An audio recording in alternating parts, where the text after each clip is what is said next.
Today, I'm walking you through the complete journey of building a product, from the first problem statement to launch and continuous improvement. Whether you're a solo founder or a team of 20, this roadmap will keep you focused, fast, and customer obsessed. Start by framing the problem and the outcome. Who is the user? What pain are they experiencing? How do you know it matters? Define the outcome, not the feature. For example, reduce time to checkout by 30%, not add another button. Pick 2 or 3 success metrics: adoption, conversion, retention, NPS, whatever aligns to your goal.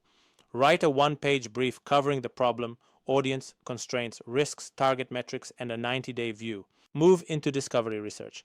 Use qualitative interviews to hear the story behind the pain. 5 to 8 deep conversations can reveal patterns quickly. Pair that with quick quantitative signals like support tickets, analytics, search logs, and short surveys.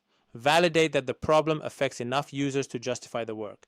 Map the journey: how users discover, evaluate, use, and return to your product. And highlight the moments that matter, where frustration is highest or value is unlocked. Ideate and then prioritize. First, diverge with lots of ideas: sketches, crazy eights, sticky notes, and whiteboard photos. Volume first, judgment later. Then converge with a simple scoring model like ICE: impact, confidence, effort, or RICE if you have reach data. Pick 1 to 3 bets. Say no to the rest, or park them in a backlog for future sprints. Define the solution with a lightweight PRD.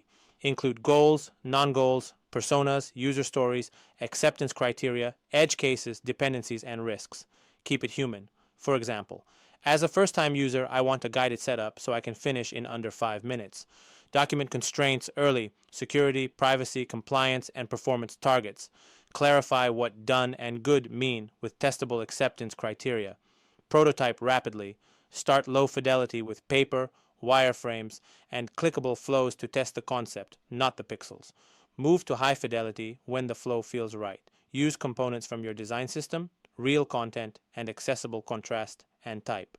Build a realistic prototype that includes key paths, empty states, error states, settings, and handoffs between screens. Time box this phase and drive quality through iteration, not perfectionism. Run usability testing and capture insights. Conduct 5 to 7 task-based sessions. Give users goals and watch how they try to achieve them. Observe confusion, backtracks, tooltips they ignore, and terms they don't understand. Capture severity and frequency of issues. Prioritize fixes that unblock core tasks and retest the riskiest areas quickly. Lean on a design system and accessibility to scale quality.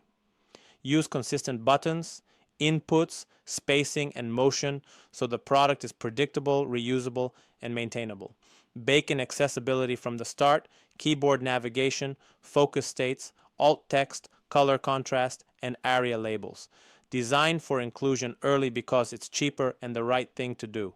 Plan the build with engineering and agree on architecture. Break work into vertical slices, so each slice delivers a user-visible outcome. Decide early on APIs, data models, caching, error handling, and logging. Define the definition of ready and definition of done. Set up feature flags for safe rollouts and automate tests for critical paths.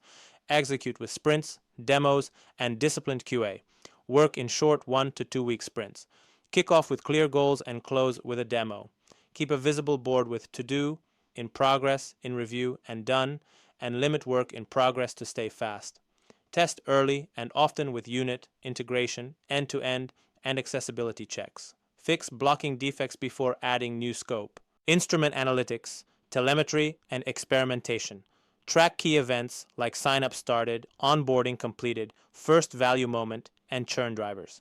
Establish a baseline and set targets for the first 2 weeks, first month, and first quarter. Use A/B tests when you have enough traffic. Otherwise, use sequential rollouts with guardrails. Focus on lift in your North Star metric, not vanity clicks. Prepare a focused beta, gather feedback, and iterate. Start with a small, representative beta group, inviting both power users and brand new users. Collect feedback through quick surveys and interviews. Fix rough edges quickly, especially around onboarding and empty states. Publish clear, human release notes and share what's next. Align go-to-market and launch with the product. Coordinate product, marketing, success, and sales. Define your audience, message, channels, and timing. Prepare a landing page, explainer video, help center guide, FAQ for support, and a sales one-pager. Launch in stages: internal, early adopters, then general availability. Monitor metrics, live, and be ready with a rollback plan. After launch, keep learning and iterating. Review your metrics weekly. Hold a blameless retrospective on what worked, what didn't, and what to try next. Double down on what moves the needle and cut what doesn't. Keep the roadmap lean, tighten feedback loops, and keep the customer at the center. That's the end-to-end path from idea to impact. If you found this helpful, like and subscribe, drop your biggest product question, and I'll cover it next.